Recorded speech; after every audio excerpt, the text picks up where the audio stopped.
Hello, Starlight. Welcome to my channel, or welcome back to my channel. Tonight, we step onto the platform, and into a year that won't feel the same. Welcome back to Bookworm Echoes, where every story leaves an echo, and some echoes don't fade. So without further ado, here's chapter 41, where secrets begin to take shape. Time skip, train station, start of year 4. Hayley runs into the wall, and the world fades from the London platform to the Hogwarts Express platform. She looks around as everyone is chatting before she notices Jake and Rory, who is in year 2, chatting about new classes. She smiles a bit before she notices Iris running over, and she hugs her before kissing her new girlfriend. After they pulled back, Hayley smiling that soft, slightly dazed way she only ever gets with Iris. "Hi," Iris says, like they hadn't just seen each other seconds ago. Hayley lets out a quiet laugh. "Hi." Then Hayley glances around, lowering her voice slightly as she leans closer. "So, are you ready?" Iris tilts her head. "For." Hayley smirks, eyes glinting with something playful. "Madam Puddifoot's." Iris blinks and then groans dramatically, dropping her forehead against Hayley's shoulder. "Oh no, absolutely not. That place is terrifying." Hayley laughs, nudging her. "It's romantic." "It's pink," Iris corrects. "Aggressively pink." Hayley smirks. "Exactly." Iris lifts her head, narrowing her eyes slightly, but there's a smile tugging at her lips. "Fine, but if there are heart-shaped confetti explosions, I'm blaming you." Hayley laughs again. "Deal." As Iris turns, Hayley grips her strap on her bag as she hid in the book James was using. Advanced Transfiguration, Human to Animal Conversion. A shout could be heard. "Prong, you absolute legend." Hayley rolls her eyes slightly as she murmurs, "Speak of the devil." She turns her head just in time to see the chaos, and she could see her brother James glowing. He's walking backward through the platform, grinning like he just personally won the Quidditch game, while Sirius, Remus, Peter, and now Lily, Marlene, and Dorcas trail around him. "No, no, no," Sirius is saying, hands raised like he's trying to calm him down, though he's clearly enjoying it. "Say it again, slowly, with feeling." James puffs up immediately. He begins dramatically, pointing at himself, "successfully completed a highly advanced and completely illegal piece of magic." "That could have killed you," Remus cuts in mildly. James waves that off, and turned into a stag. There's a pause. Then Peter claps loudly. "A full stag, antlers and everything." Marlene lets out a low whistle. "Okay, that's actually impressive." Dorcas nods. "Reckless but impressive." Lily crosses her arms, though there's a reluctant smile tugging at her lips. "You are insufferable." James shrugs his shoulders. "I prefer extraordinary, Evans." Sirius slings an arm around Remus's shoulders, grinning. "You should have seen his face, though. First time he got it right, nearly tripped over his own legs." Remus snorts softly. "He did trip." James looks at him in offense. "I did not." Remus looks at him. "You did." James murmured, "Traitor." But there's warmth there, easy, familiar. Sirius leans closer to Remus, bumping his shoulder lightly. "Still worth it, though, wasn't it?" Remus glances at him, and for a moment, the noise of the platform seems to fade again. "Yeah," he says quietly. Sirius smiles, and it's softer than usual and real. Hayley notices and her brow lifts slightly, something clicking as she watches the way Sirius's hand lingers just a second longer than necessary on Remus's shoulder. The way Remus doesn't move away, or the way Lily doesn't even look surprised. Hayley smiles before James yells, "Hazel!" He jogs over to Hayley, and Hayley barely has the time to brace before he pulls her into a quick hug. James still beaming as he asks, "Did you see? Did you hear? I did it." She laughs as she steadies herself. "Yes, James, the entire platform heard you." James smirks, as they should. He pulls back, hands on her shoulders, practically vibrating with excitement. "I turned into a stag, an actual stag, full transformation, controlled and everything. Hayley grins at him. "I'm proud of you." And she means it. Hayley hesitates as she looks over to Iris, as she's the one now hiding a secret before looking back at James. James wrapped his arms around her, and they all start to walk to the train. Year 4 had only just begun, and already secrets were taking shape. Chapter 42, the year the silence started. Time skip, Hogwarts Great Hall. After arriving at Hogwarts, Hayley and Iris walks into the Great Hall holding hands. Her thumb brushes over Iris's, knuckles absent-mindedly as her eyes scan the room, taking everything in the way she always did. 4th year, but it shouldn't feel this. Heavy. Iris squeezed her hand gently, grounding her. "You're doing that thing again." Hayley blinked. "What thing?" Iris looks at her. "I'm analyzing everything like it's going to attack you's thing." Hayley huffed a quiet laugh, leaning slightly into her. "It's a useful skill." "It's a paranoid skill." "Still useful." Iris smiled softly, but her gaze drifted too, toward the Slytherin table. And that's where the shift really showed. The older Slytherins weren't loud. That was the first thing that stood out. 5th years and above sat closer together than usual, voices low, heads inclined inward. What should have been first night chatter felt more like strategy. Regulus sat among them, posture straight, expression unreadable, but his attention wasn't fully on the group. It flickered once, toward Hayley and then away again. Beside him, Barty crouched Jr., leaned back slightly, something sharp and amused curling at the corner of his mouth as one of the older students spoke. His fingers tapped idly against the table, restless, calculating. Further down, Severus sat stiffly, shoulders tense, gaze fixed somewhere ahead, but not really seeing it. Because across the room, Lily was laughing, not with him, with Marlene and Dorcas. Like nothing had ever broken. Snape's jaw tightened, and he looked away. At the Slytherin table, Sophia sat just slightly apart, not excluded, but not fully inside the circle either. Her eyes lifted the moment Hayley walked in. For a second, there she was, the same Sophia. The one who used to sit cross-legged on the floor with Hayley, whispering about spells they shouldn't be trying. The one who laughed too loud and didn't care who heard. Her lips twitched upward, almost a smile. Hayley brightened immediately, instinctively starting to step forward, but then Barty leaned closer to Sophia, saying something low.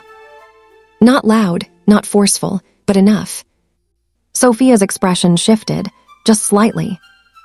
The almost smile faded into something more controlled, more careful. She looked back at Hayley, and this time she didn't wave. Just a small nod, distant. Hayley stopped mid-step. Iris felt it instantly. Her grip tightened. "Hey." Hayley forced a small smile. "She's just settling in, new year." Iris didn't say anything right away, because she saw it too. That wasn't just new year. That was pulling away. "Come on," Iris said gently. "Let's sit." The Gryffindor table was louder, warmer, normal in a way that felt almost out of place compared to the rest of the room.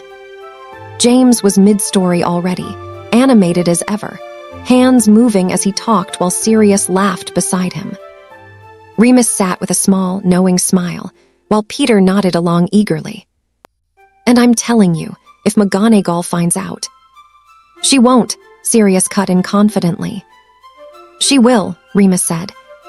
"She won't," James and Sirius said at the same time. Hayley snorted quietly as she and Iris slid into their seats. James immediately lit up. There she is. Little sister returns for another year of academic excellence and definitely not rule-breaking. Hayley raised a brow. "You say that like you've ever experienced academic excellence." "Rude." "Accurate," Remus added mildly. Iris laughed, the sound easing some of the tension in Hayley's chest. For a moment, it felt normal again.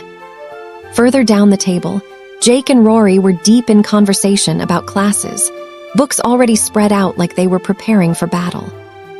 "Do you think we'll actually get to try defensive spells this year?"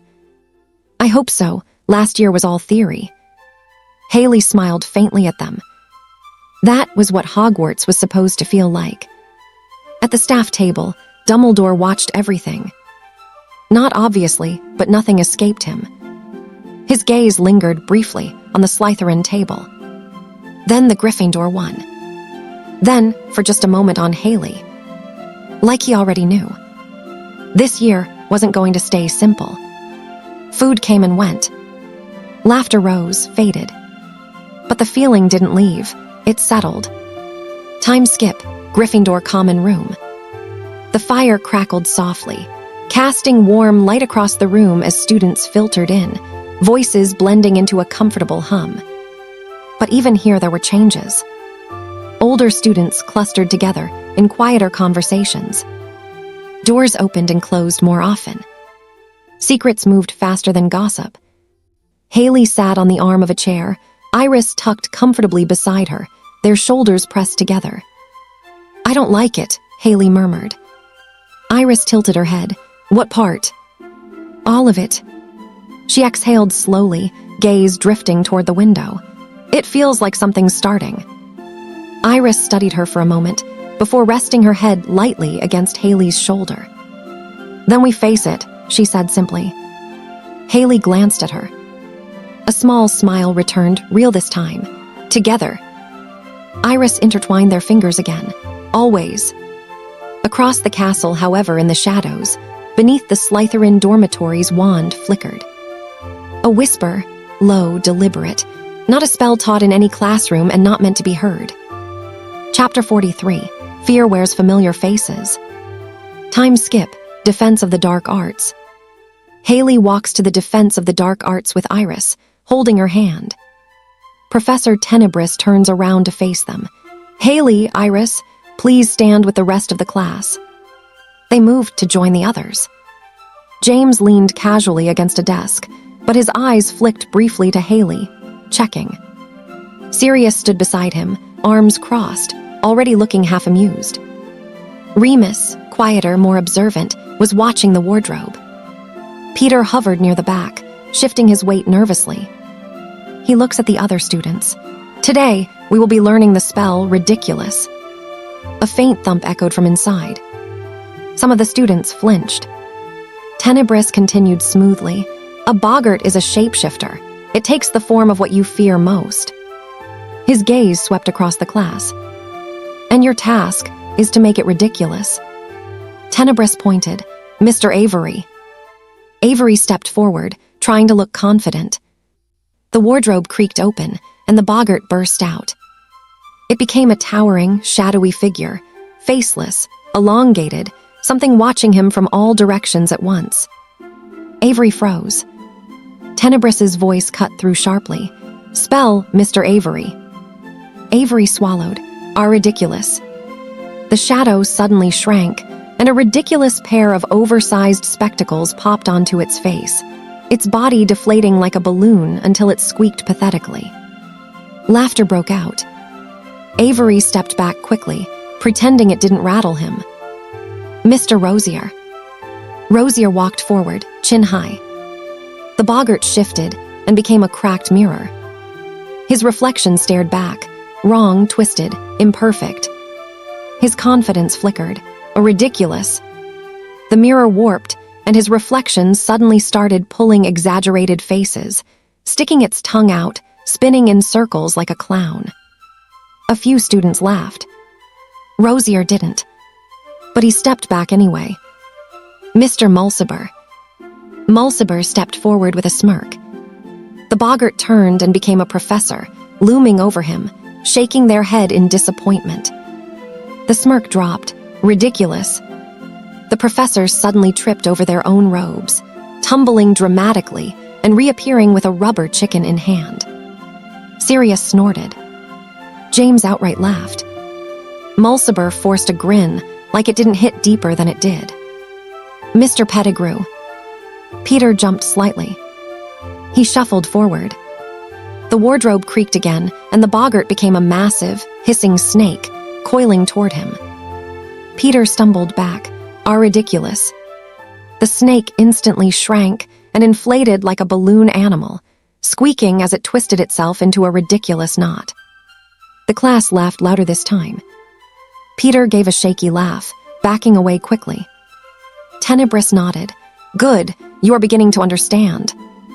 His gaze shifted, and now it landed on Iris. Iris. Hayley's grip tightened slightly. Iris squeezed once, "I'm fine," and stepped forward. The room quieted. The wardrobe door opened slowly this time. No sudden movement. No immediate shape. Just silence. Then the boggart shifted.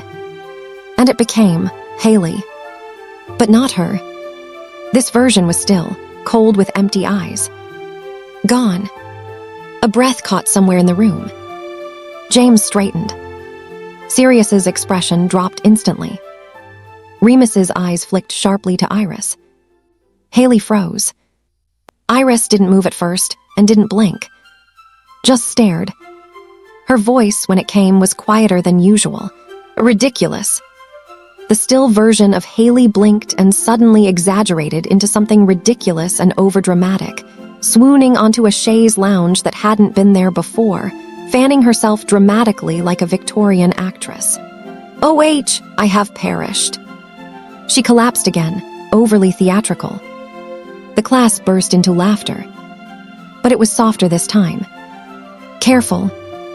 Iris stepped back, expression neutral, but her hand found Hayley's again, immediately like it was instinct.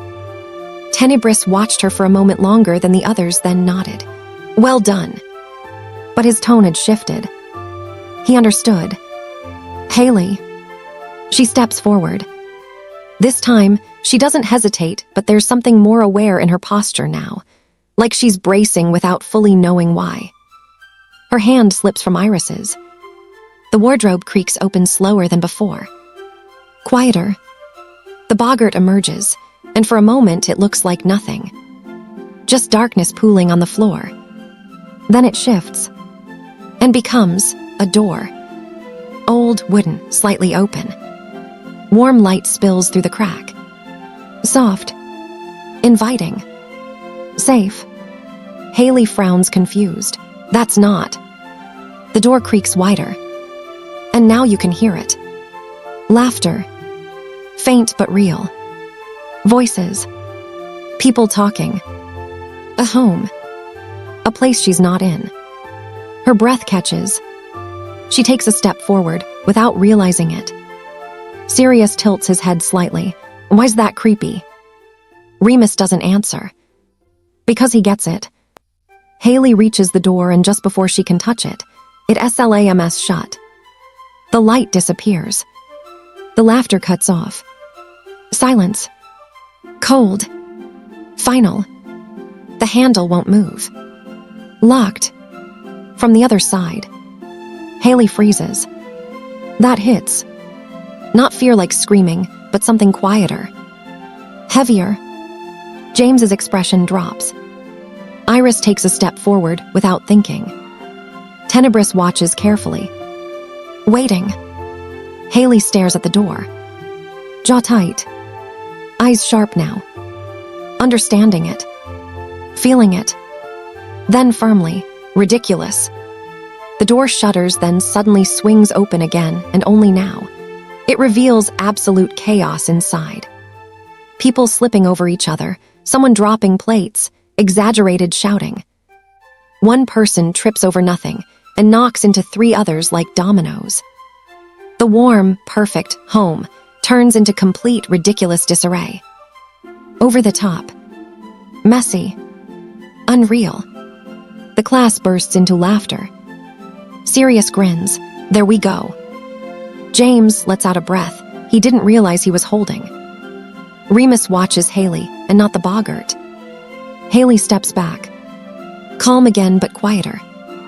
And when she reaches Iris, she takes her hand again like it's instinct.